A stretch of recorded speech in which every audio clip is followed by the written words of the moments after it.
बिस्मिल्लाहिर्रहमानिर्रहीम।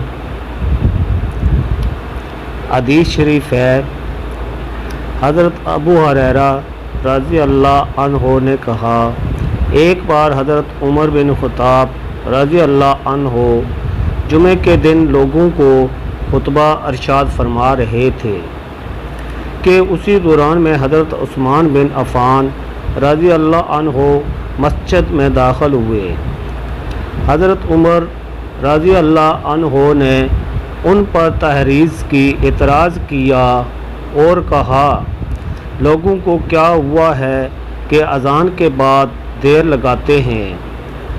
हज़रत उस्मान रज़ी अल्लाह अन्हो ने कहा, ए अमीरुल मोमिनीन, मैंने अज़ान सुनने पर इससे ज़्यादा कुछ नहीं किया कि वज़ू किया है और हाज़िर हो गया हूँ। उस पर उमर रज़ी अल्लाह अन्हो ने कहा, और वो भी सिर्फ़ वज़ू?